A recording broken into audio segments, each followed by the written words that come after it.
Onsoň İsa Sur we Sidon etraplaryndan gaýdyp Dekapolis sebitlerinin üstü bilen Celile kölüne geldi.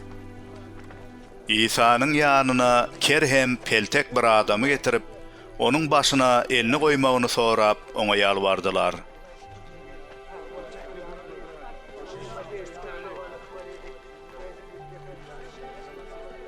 İsa ol adamy mähelläniň içinden bir çete çykaryp, barmaklaryny onun gulaklaryna sokdy.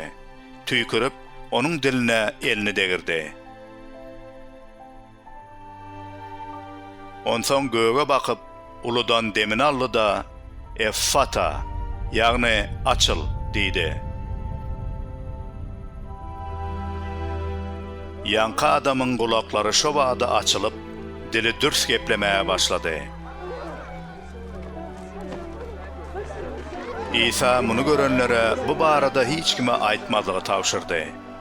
Emma ol näçe köp tawşyrsa, olar bu habary şonçada köp ýaýratdylar. Halk çaktan aşa geňirgenişip, ol ähli zadyň höttesinden gelýär.